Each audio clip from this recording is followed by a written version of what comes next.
What's different is that the consolidation period happened so much sooner. And so what you had was, the big wave of consolidation of practices in the US has been probably the last 10 years, right? So take Virtus and Monash, who are the two who have been public here in Australia. They both went public in, call it, 2013, 2014. So they had already done that consolidation. Now, it wasn't finished, but a lot of that consolidation before the US really even started to do so. And what you're now seeing because of that is the doctors who were part of founding those original practices and then were maybe part of these consolidation efforts have subsequently retired and moved on. And you now see kind of the second iteration or maturity of those networks. This episode was brought to you by AIVF. Maximize your clinic's potential with EMA by AIVF. Slash end-to-end embryo evaluation time by a staggering 97.8%, freeing your staff to focus on what truly matters. Curious how this reduction in evaluation time could affect your bottom line? Visit aivf.co/precalc and use our free calculator to uncover the cost-saving benefits of EMA by AIVF. Today's advertiser helped make the production and delivery of this episode possible for free to you. But the themes expressed by the guests do not necessarily reflect the views of Inside Reproductive Health, nor of the advertiser. The advertiser does not have editorial control over the content of this episode, and the guest's appearance is not an endorsement of the advertiser.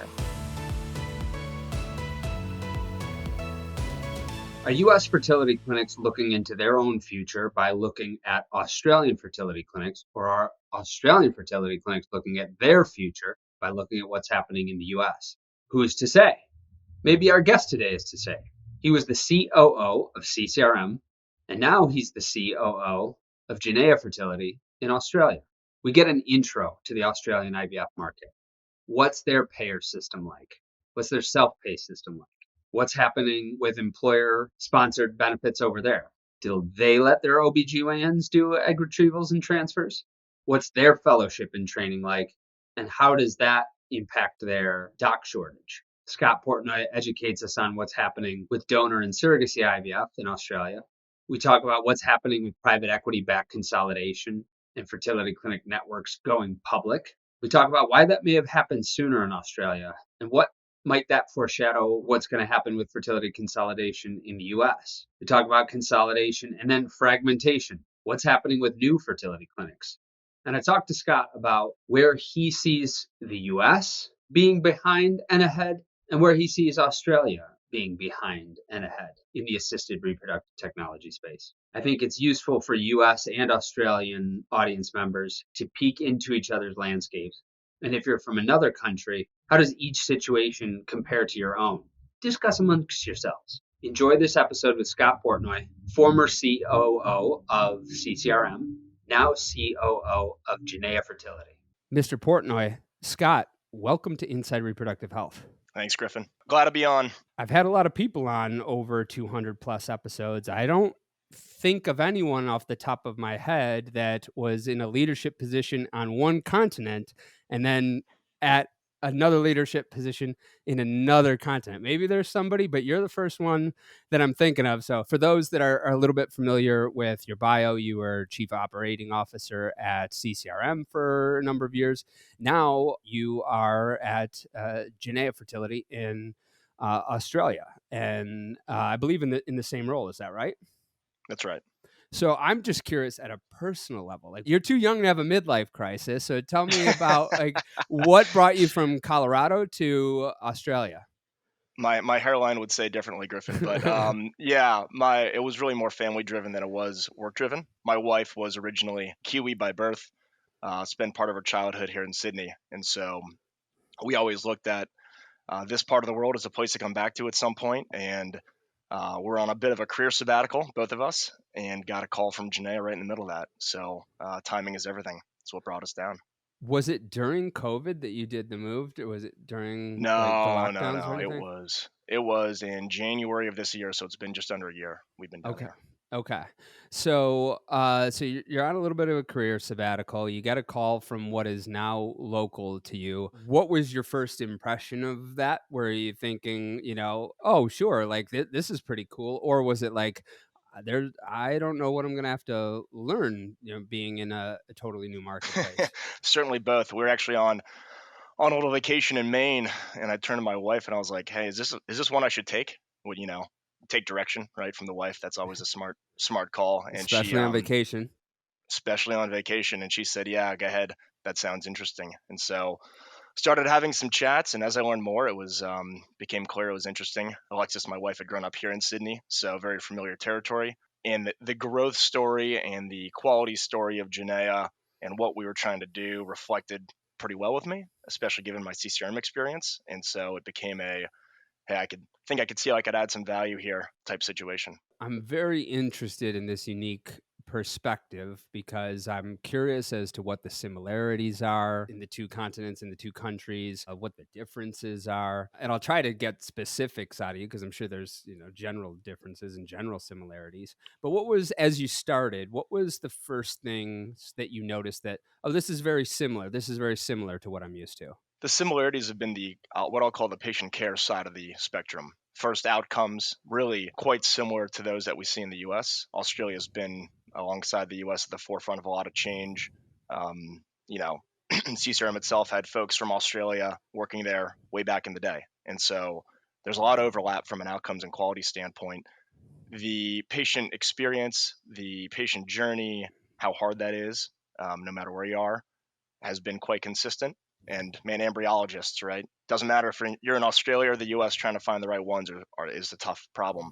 I think the biggest difference, probably a couple things: the funding environment as to how to access care for patients, and then the doctor component. And great doctors in both places, but just how the model operates certainly differs. I want to dig into each of those. When you say funding, you're talking about patient payor side, or are you talking like venture capital, private equity stuff? No, well, those will both be fun to talk about, but I'm talking about the first of the two, which is the system here in Australia covers a large portion of costs for patients going through fertility treatment, and that increases utilization probably threefold in Australia over the U.S. on a per capita basis, obviously. Is that true for each state? Is it at a national level, or does it depend on if you're in Western Australia or if you're in New South Wales or That is on a national level. There may occasionally be a rebate that'll occur just here in New South Wales, for instance, but broadly speaking,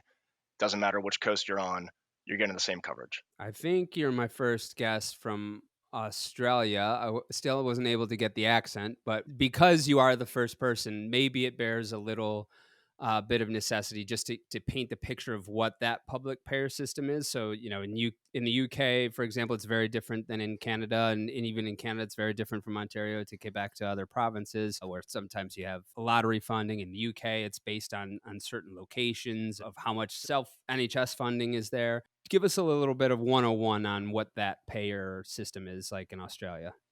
Yeah. System here is called Medicare. It's the system across Australia for all healthcare needs. Everybody has it. And for fertility services, it covers 50%, but call it $5,000 to $6,000 per cycle. And there is no cap on cycles. So you come through fertility treatment, whether you are 30 years old and it's your first cycle, or 45 and it's your 10th, if it is medically necessitated, so diagnosed as infertility, you come through with that kind of funding. Patients look at it, obviously it's still expensive. People see it as expensive. And we're constantly trying to figure out how to enable more access, but broadly speaking, it reduces costs significantly. And that's from really consult through all the way through treatment. What it doesn't cover, the actual, call it, if we're talking PGTA testing, but what it will cover is PGTM testing. What's the rationale behind that? You know, I'm not sure I know. The PGTM is quite an interesting one, and this is probably going a little bit deeper, but as of, what is 2 weeks ago now, at the beginning of November, the government actually began funding for a 3-gene carrier screening test.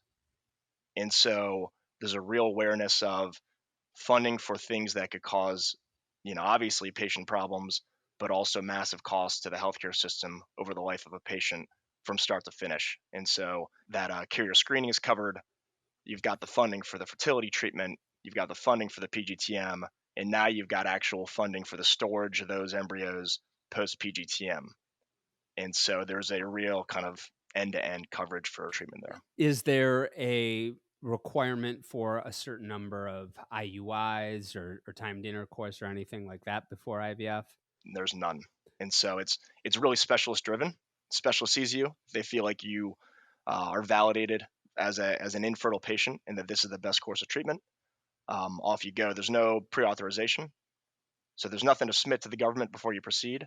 Obviously, a specialist could be audited by Medicare at any point, but broadly speaking, it's specialist driven and it doesn't become an issue. And so, from a patient standpoint, that's great funding. Obviously, it's costly to the system because inevitably there's patients who I'm not sure would always be appropriate to go through who end up going through, whether at their request or specialist request. But on the whole, really good program. If I'm not mistaken, the NHS in UK, it was either this year or last year, if I'm remembering and have my details correct, expanded the definition of, or at least the coverage of fertility treatment to same-sex couples. Has that happened yet in Australia? That's a great question. It is a little bit undefined. And so, again, back to the what is infertile in the eyes of the specialist. If you are a same sex couple and therefore cannot medically conceive a child on your own, if a specialist considers that to be infertile, they would validate that as submitting for Medicare coverage. And I think I would find it hard for the system at any point to go, hey, I'm not going to cover that, right? You're walking into a whole storm if you were to do that, I think. Does that lead, so of 1,500 or so REIs in the US, there's probably 30, 50, 60, somewhere around there, docs that have a really high percentage of same-sex couples, or particularly same-sex male couples. Do you find that there's some kind of Pareto's distribution in Australia where there's a few docs that are well known for being specialists for same-sex male couples? I think there's a little bit of that, but I think there's a broader reason why that probably hasn't been the case as much as it has in the US, which is around the regulatory environment for donor and surrogacy services in Australia versus the US. It's an interesting one, and depending on your ethical views, it gets gray, obviously. But US, depending a little bit state regulation dependent, commercial surrogacy or donor services are allowed. That's not the case in Australia. So for either surrogacy or donor, there is no compensation that can be paid. There's some reimbursement that can be paid, but no compensation. And so it's got to be altruistic. So how do you go about that? Obviously, the wait lists for those services grow and grow, and patients end up going outside of Australia at times, or there's probably a market outside of regulated fertility centers between patients that pops up for those services.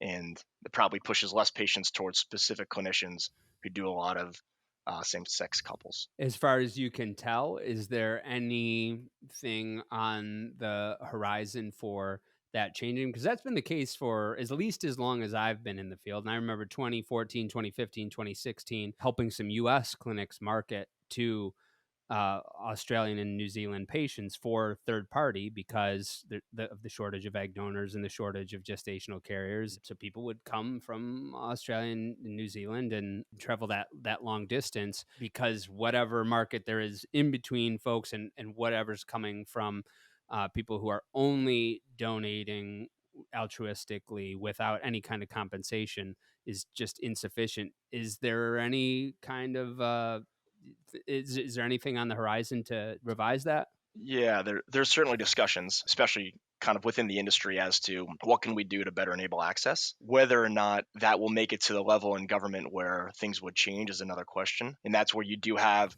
some states do differ compared to funding, where it's ubiquitous across Australia. Depending on the state you're in, that legislation changes slightly. Victoria being the most conservative, if you will, oftentimes. And so it's not just a national conversation, it's a state level conversation. and it's therefore not exactly an easy one, but it's something we're aware of and trying to solve. If for no other reason than we have patients that we need to serve, and we've got to find a way to help those patients achieve their family dreams, and it's like tough situation for folks. So tell us a little bit more about what you see as the differences between doctors. You mentioned that there's great doctors in each country on each continent, but you noticed some differences. What, in the way they're organized or the workload they have? What differences do you notice? Two or three main things. The first is, in the US, at least historically speaking, fertility doctors are REIs that completed their fellowship and all they do is fertility. That may start to change, but that's been the historical. And first thing I noticed walking into Australia is that that's not the case. There's obviously that group of specialists who all have what we call here a CREI. It's like completing your fellowship in REI in the US. And all they do is fertility. And maybe all they do is private fertility. Here you've got folks who are also maybe doing gynae, doing OBS, and doing fertility because it's a full service offering for their patients. And I think that's just how Australia's traditionally done it. So it creates a slightly different dynamic in that way. What are the pros and cons of having the model set up that way? I think the pro is, and this is why I think you're starting to see it happen in the US, is that it enables a broader population of specialists to help people with fertility issues. And we know, whether it's embryologists or doctors in the US, that is a real supply constraint. And opening up the supply with non-REI specialists can be a real positive. And there's different ways to do that. That could be individuals managing an entire cycle and doing the retrieval, for instance. It could be just procedural related specialists. There's variations. I think the potential con is obviously quality's always got to be paramount. And so how can we ensure that the same level of quality is being driven to our patients, regardless of whether it's somebody who does nothing but fertility or somebody who does other things on the side as well. And so that's, a mechanism that we're constantly thinking about is, as we grow or anybody grows and you bring on additional specialists, one, what is the training mechanism? How do we validate it? How do we support to the extent that the specialist wants that? And then how do we retroactively review data and provide additional support as needed? There's so many different sub rabbit holes I want to go down, so I keep writing them down to make sure if we jump back and forth, it's because I want to cover them. And each time you say something, it's like, oh, that's an interesting topic. And so you started talking about OBGYNs as part of the practice group being able to offer a broader supply of physicians able to provide fertility treatment. That's a debate that is still raging on in the US. I feel like it's won, but it will be more years before the war is over with regard to that debate. But I feel like we have passed a turning point. Maybe that's just my own perception. But I was recently at ASRM where there was an REI, and I don't even think they call them that in the UK, but a fertility specialist from the UK. I want to give them credit because it was very funny. And this person said, "Where I come from, if you can deliver a baby, you can suck an egg." Is that the case in Australia? I'm not sure I would have put it so crudely. It's very British, right? Yeah. That's the other thing I've learned being in Australia, right? I would say, speaking for Genea, and I haven't worked extensively with specialists from other networks here in Australia, so I don't want to speak for them. Genea organizationally has been focused on quality and research and outcomes since the mid 1980s, and so that's kind of in the DNA of the organization, if you will. Therefore, we're acutely aware of the specialists that we have joining us and how do we ensure that if they're not only sucking eggs, as your contact there put it, that they're doing it at a level that's synonymous with everybody else. As to whether there's a difference in outcomes, I think it'll depend on the specialist, just like anything else. As the space continues to mature, I just have to assume we're going to see more and more of it. And if we can do it in the right way, we've got specialists who have better outcomes as non-CREIs than CREIs. And so, again, I think it comes down to the doctor. Obviously, having a CREI is the kind of most mature version of your training, but I don't think it's you don't have to be successful as a fertility doctor. and provide fantastic outcomes, it's certainly not a 100% requirement. We see both. CREI, is that an Australian term? Does that mean certified It reproductive? is. Sorry. Yeah, that's yeah, exactly. That's having completed your fellowship. Yeah. Okay, so tell us about that credentialing in Australia. There are fellowships like in the US and Canada, because I don't think in the UK, maybe, but certainly in many places in Europe, there's not a fellowship. So tell us about what fellowship or REI credentialing is like in Australia. Everybody completes their kind of O&G training, if you will, and then you can choose to complete further training in fertility as a subspecialty, if you will. Kind of happens in a few different forms. There's the other thing we didn't talk about earlier around how the doctor mechanism differs is there's also public programs. And so those public programs are at publicly funded hospitals and provide publicly funded fertility treatment to patients. Those are places where a lot of that subspecialty training happens for specialists, and they may or may not continue to provide services in that environment kind of post having completed their CREI. And so, in addition to doctors who maybe do part of their time in fertility and part doing gynae and ops, they may also be doing part of their time in fertility in a private setting and then part of the time in a public setting. From an access standpoint, enables greater access for patients more broadly. It means you don't always have the doctor's full attention at the private environment. And so that's something that operationally differs from the US in terms of how do we best partner with specialists to make sure when they're not here 24/7, not 24/7, but 5 days a week, that we're still maintaining the best experience for their patients. Boost your IVF clinic success with EMA by AIVF.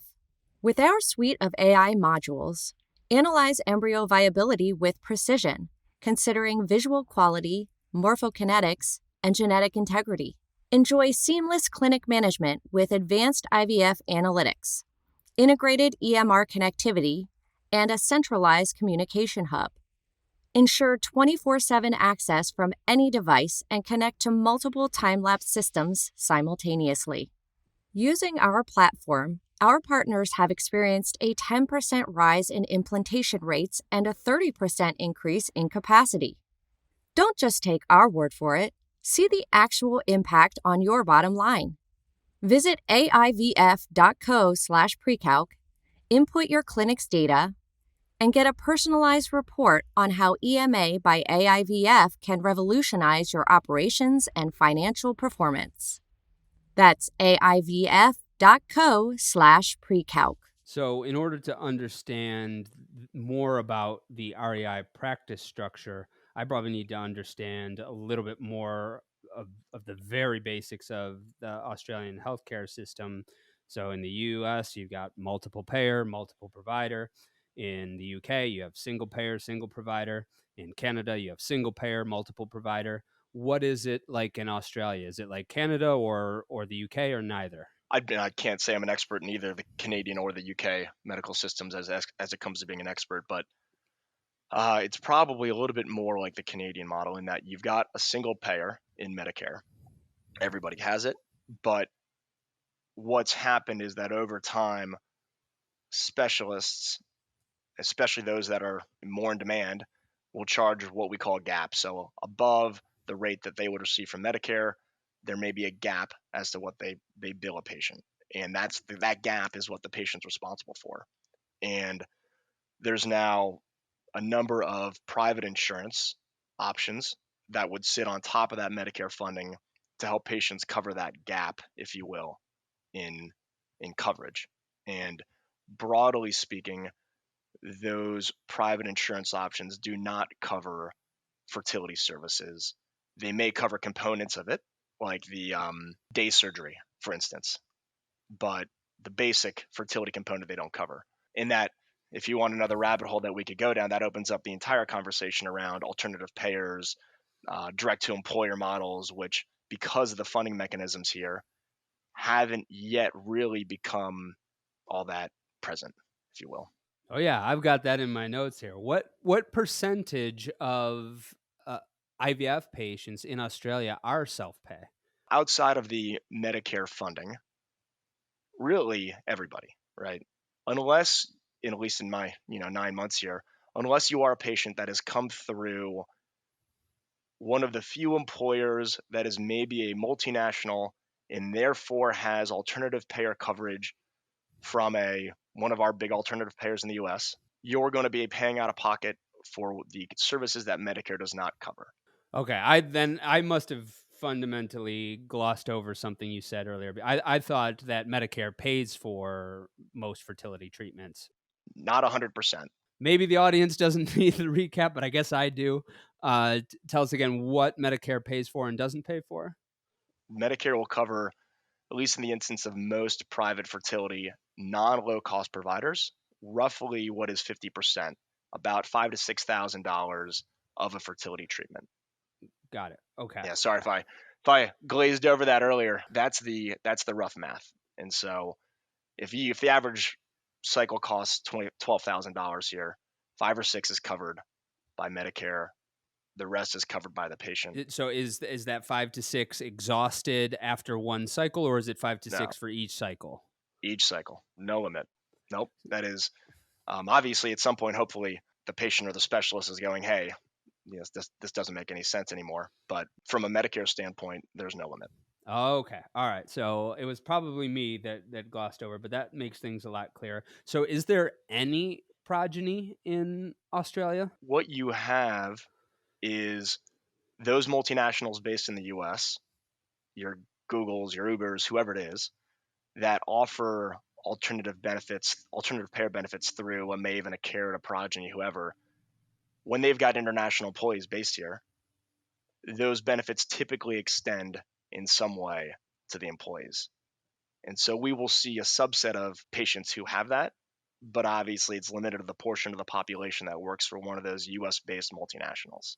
So it's pretty limited. So it's only the multinationals. Like I think one of the big media companies in Australia is ABC. Like they don't have fertility provider benefits for their fertility benefits for their employees. No. Is there any kind of push? Because if the multinationals are there, that means they're taking some of the talent from the domestic Australian companies. And so if it's like, well, I could go work for ABC or I could go work for Meta, I guess I'll work for Meta because they have these extra benefits. Is that starting to put pressure on Australian companies, or is the conversation not even happening yet? I think because the existence of the Medicare system that has broadly provided what has been relatively comprehensive coverage for people for any sort of healthcare need historically, there's been less of a just mindset about employers stepping into that space. Because as an employer, you probably have nothing to do with your employees' healthcare coverage. Whereas that's such a different thought in the US, where it's a huge component of evaluating who you may go to work for and that ongoing employee-employer relationship. It's really not a part of the conversation here at all. I think that as these gaps I referenced, this cost above and beyond what Medicare covers, continue to grow in the future, there may be more of a place for employers to fill those gaps, if you will, with additional coverage. But I think it's just at the beginning stages, in my sense. So then talk to us about how private practice had been structured. You have public programs, but then it sounds like you also have private settings. And so was it the same sort of dynamic in the US where you had the programs mostly being affiliated with hospitals in the 80s, and then by the mid 90s you started to see the REIs leave the academic centers, start their own private practices? Was that what happened in Australia, or was there something different? No, I don't think the origins like you just went through are relatively similar. I think what's different is that the consolidation period happened so much sooner. And so what you had was, the big wave of consolidation of practices in the US has been probably the last 10 years, right?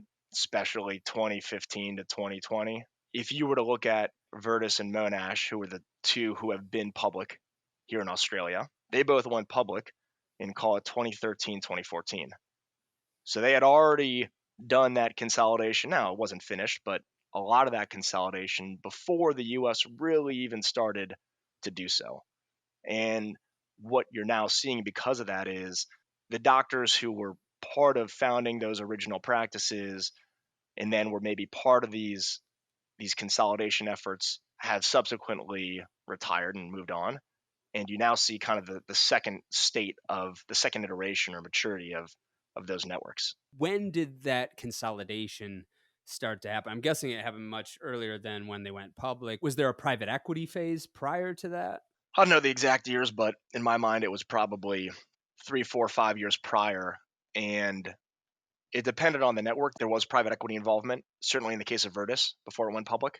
Those were then both public. Monash continues to be public. Virtus was recently taken private again by private equity. Any speculation as to why that worked out earlier? Because it did happen, like, that was still happening in the US. It just didn't seem to take off, at least the consolidation, until más o menos 2015. But you had Integramed, you had, Dr. Gleicher was on the show previously, and he said that he attempted that in the mid 90s. And so you had some attempts in the US with very mixed success at best. Any speculation as to why it worked out in Australia earlier? At least part of it's probably driven by market size. Obviously, Australia's population of 25 million people. There's a more limited number of markets to consolidate, and much easier, therefore, to reach that kind of network scale. I think that's probably part of it. I know zilch about the Australian stock market, but is there a lower barrier to entry to going to being listed on the Australian stock market Yeah, than on NASDAQ? Or?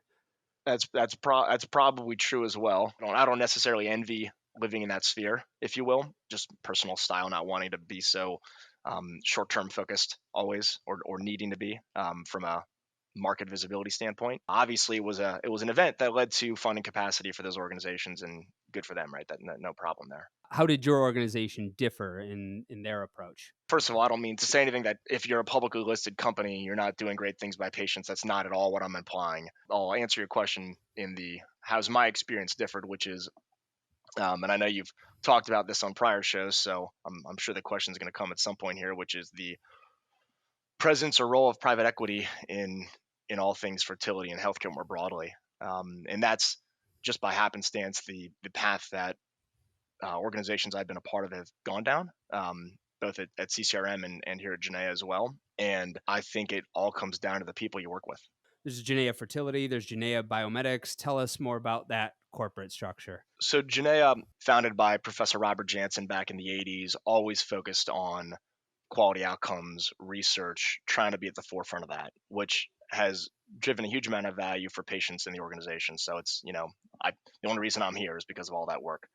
Part of that effort was what became Genea Biomedics. Genea Biomedics produces things like the Jerry Incubator, time-lapse incubator, and other, call it products and technology, media, etc. Again, helped us to differentiate from an outcome standpoint, but obviously there's a different cadence to running a products and technology company from a service company. And it was determined that the best thing for the organization was to split those two pieces separately. And so Genea Biomedics was separated from Genea. Genea retains the exclusivity, so we're the only ones in Australia using Genea Biomedics products, which is fantastic for us. But we operate a little bit more independently today than we used to. Is there a private equity partner? There is. Yep, it's Liverpool Partners, based here in Sydney. And so, where does Genea Fertility rank in the size of groups in the country in terms of clinic providers? Are you all the third largest in terms of cycles and docs? No, you got it. That's right. Third largest from a cycle market share standpoint. Historically, Genea, because it was so focused on the outcomes, the products, and the technology, wasn't as focused on the, I'll call it, patient access side. And that's, I think, manifests itself both in geographic expansion and enabling patients not to have to come to Sydney for care, but to be able to access that in, say, Brisbane and Melbourne, kind of the second and third largest markets in Australia, as well as just call it marketing and ease of patients accessing specialists and care. And so that's a lot of place where we figure if we can combine the outcomes leadership that we have with leadership from an access standpoint, it creates a lot of value for patients and ultimately the organization, hopefully. Are there still lone wolves in Australia in terms of private, independently owned fertility clinic providers? Yeah, it's probably 35% of the market, something like that, who operate outside of the big kind of 3 or 4 networks. And what's interesting is because you've seen the consolidation exist for longer, you actually have instances where you now have breakaway doctor groups going to form their own practices again. So we've kind of begun the next cycle, and I've got to assume that eventually those individuals will decide it's best in their interest to join a network again, and they may become part of that network or a different network. Time will tell, but we've just started that. I say that all the time, and we are seeing that in the U.S. as well. But it's the same thing that happened with banks. Every town had their own bank, and then they conglomerated into regional banks, and then they got bought by larger national banks, who then got bought by Citi and Chase and HSBC. And we saw the same thing with breweries, where 100 years ago or so, every city, Scott, had their own brewery. And then by the mid 20th century, it was all Miller, Coors, Anheuser-Busch. Then by the early 2000s, it was SAB, Miller, Coors, and Anheuser-Busch merging globally with InBev. But then guess what? Every city has their own breweries again. And the middle guys are gobbling up the little guys, and the big guys are gobbling up the middle guy, and the circle of life continues. Completely. And I think, look, for any network organization at this point, that creates both certainly a threat, but also an opportunity, depending on where you sit, and frankly, depending on how do you partner with specialists. And that's what we're constantly thinking about, not just how do we serve our patients best, but frankly, really as customers of the organization, as partners, how do we serve our specialists best? And if we can do that right, I think both partner just as individuals and partners and relationships, but also from a incentive and economic structure standpoint, you can hopefully find the right balance to make everybody happy and keep folks around. And that's where we're obviously spending a lot of our time at this point as we look to grow. Is that kind of like the Google approach from 20 years ago, where they're losing some of their best devs and talent to create their own startups, and they said, listen, we want to create an ecosystem here where you can start your own thing at Google, and you can be entrepreneurial, but that way they're retaining their talent. Is that what you're alluding to, or something else? Yeah, I mean, I'm not sure we're as cool as Google, but I think certainly finding ways to align incentive, and for those that want to feel like owners or be owners, make that the case. There's obviously a million ways to do that, as you know well. I just think that's incredibly important. Now, not everybody wants that, right? And that's fine. But if we have the ability for you to, if you want that, to slide into that appropriately, while still making sure we maintain a standardized network where you can go to any Genea location and expect the same level of care, the same level of outcomes, we've hit a really good point. And so, How specifically are you doing that? it depends on the market, depends on the doctor as to what they want. I will say, and we're still at the early stages, right? It's been 9 months or something like that. But broadly speaking, there's local level ownership, there's parent level ownership, there's other ways to incent doctors. And again, those are conversations you kind of have to have with each specialist, and it's going to depend on each market. This isn't necessarily Genea specific. This is just broadly speaking how I think about the world. And if we're entering a new market, that may be a very different conversation than an existing market. And no different than how those organizations in the US have dealt with it. So a lot of the same dynamics need to be dealt with here. Although I think there's more opportunity for creative structuring in Australia than I think the US may be a little bit further ahead there. Are the top 3 networks in Australia, are they all in the top 5 well, let's say top 10 biggest cities in Australia? Or are there some where we're in Adelaide and Melbourne and Sydney, but we don't have a place in Perth, or we're in Perth, but we don't have a place in Sydney? Is it what's that like? The top 2 are in all those markets already. There's maybe extenuating circumstance somewhere, but Genea has been the one that hasn't had that level of geographic access. And so we recently entered the Adelaide market via partnership with an existing practice there. We opened a location in Brisbane, which was a greenfield, about a year ago, and just opened a location in Melbourne again, a greenfield, all of about a month ago. And so that for us is such a big opportunity, whereas you've got the other players who are largely already in those markets. I was going to ask you what your mandate was when you were hired, and maybe I've stumbled upon it. Was that was it that expansion? Tell us about, what was your mandate to the degree of detail that you're able to share and comfortable sharing. What was it that like, Scott, do this? One, outcomes and patient care non-negotiable. That's what's led Genea historically, cannot change. And so continue to sort that one out, right? Whether that's maintaining and growing our quality outcomes. Two is patient care and patient access, and then specialist partnership and growth, how I think about the world. And if we can do those things, that obviously sounds like a very simple list. There's obviously a lot that goes into making that happen. But if we do that, we're adding value to all the places that seem to matter in my mind and our group's mind. And I think that'll drive success ultimately. And obviously geographic expansion is a big part of that, right? Enter and grow in those markets. And what comes beyond that, who knows? You've seen the groups from Australia expand into Asia primarily in order to continue their growth. Whether we do that or not, to be determined. What we don't want to do is miss the great opportunity in Australia, first and foremost. So then, to understand what the need is across the board for, or the difficulty in recruiting providers, I need to understand a little bit more about how OBGYNs work in the fertility center. In Australia, can OBGYNs do retrievals and transfers? And It can. Yep. does that make it easier to meet provider talent than it was in the US?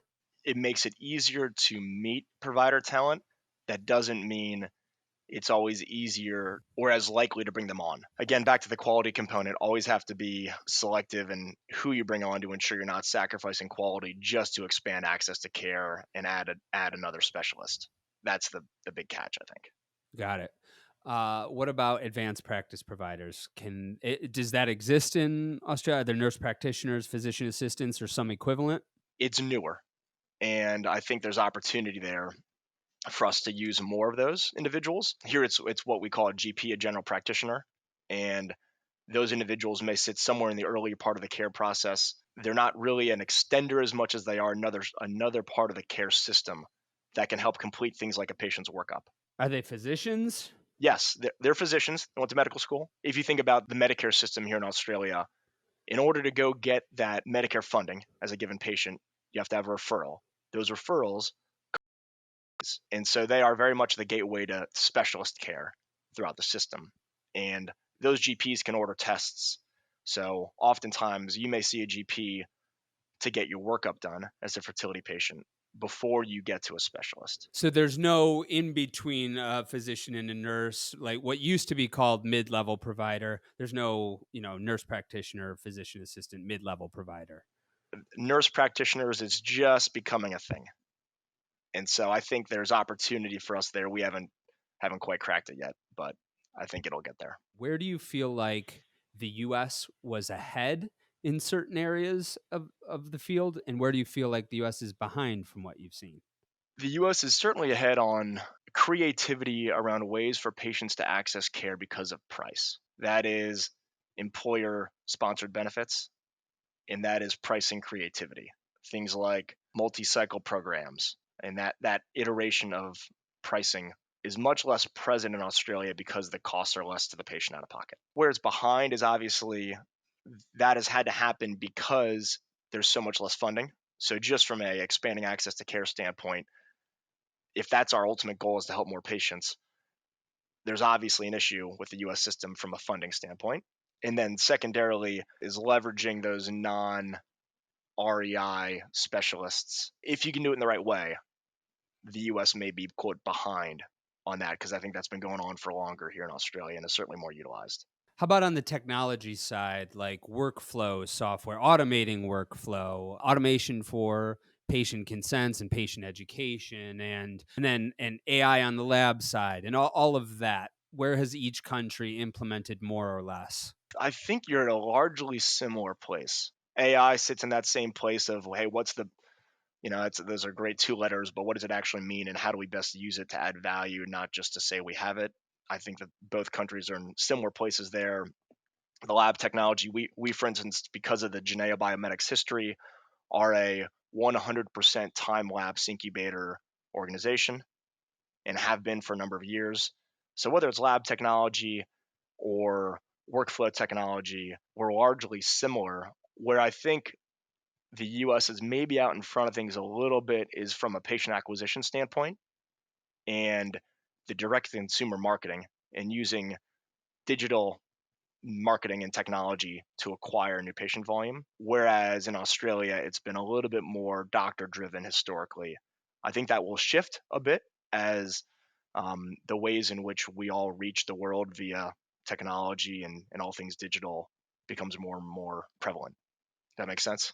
It does, and I'm going to give you the concluding thoughts. There's a whole bunch of other things that I want to ask you, but we'll have to have you back on. What I'd like to conclude is your thoughts on what would you like to see implemented in the next 2 years? I think what we've got to get to is a place where it's easier for patients to access care. I think obviously there's always outcomes opportunities, and hopefully we find the next step function change in outcomes. But I think the bigger barrier right now is whether it's financial access or journey access, meaning patient experience. I think those are going to become as much the differentiator as outcomes have been historically. And how you best do that, because you can't lose the patient relationship side of it. It's too important. This journey's too hard. But how you can enable the use of technology and automation and all that good stuff to enable those relationships at the right time from your staff.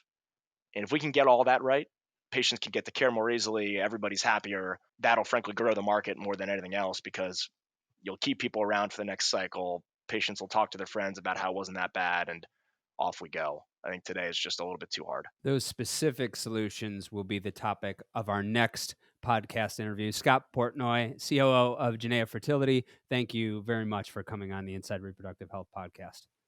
Thanks for having me, Griffin. This episode was brought to you by AIVF. Maximize your clinic's potential with EMA by AIVF. Slash end-to-end embryo evaluation time by a staggering 97.8%, freeing your staff to focus on what truly matters. Curious how this reduction in evaluation time could affect your bottom line? Visit aivf.co/precalc and use our free calculator to uncover the cost-saving benefits of EMA by AIVF. Today's advertiser helped make the production and delivery of this episode possible for free to you. But the themes expressed by the guests do not necessarily reflect the views of Inside Reproductive Health nor of the advertiser. The advertiser does not have editorial control over the content of this episode, and the guest's appearance is not an endorsement of the advertiser. Thank you for listening to Inside Reproductive Health.